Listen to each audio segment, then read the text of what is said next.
నారాయణపేట జిల్లా మక్తల్లో బీజేపీ కార్యకర్తల సమావేశం ఏర్పాటు చేశారు.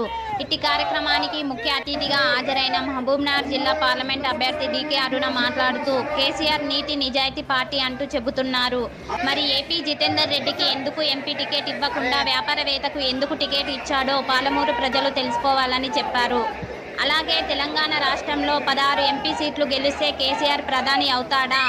ప్రధాని అయ్యే శక్తి కేవలం నరేంద్ర మోదీకే ఉందని తెలిపారు. దేశంలో మళ్లీ వచ్చేది మోడీ ప్రభుత్వం అని ప్రజలు అందరూ బీజేపీ వైపు చూస్తున్నారని అన్నారు. మోడీతోనే దేశం అభివృద్ధి సాధ్యమని అన్నారు.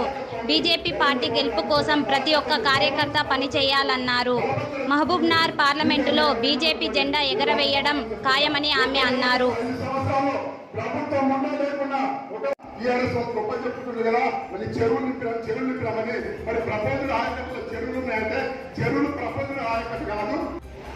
కేవలం మన కుటుంబమే ఈ రాష్ట్రంలో పరిపాలన చేయాలా, ఇంకెవరికి పరిపాలించే అధికారం ప్రజలిచ్చినా వాళ్ళు పరిపాలించడానికి ఎలాంటి శక్తి లేకుండా శక్తిహీనం చేసి మేము మా కుటుంబం మాత్రమే ఈ యొక్క తెలంగాణకు రాజులమని టీఆర్ఎస్ పార్టీ వ్యవస్థ నడుస్తా ఉంది. కేవలం బీజేపీకి మాత్రమే ఉంది.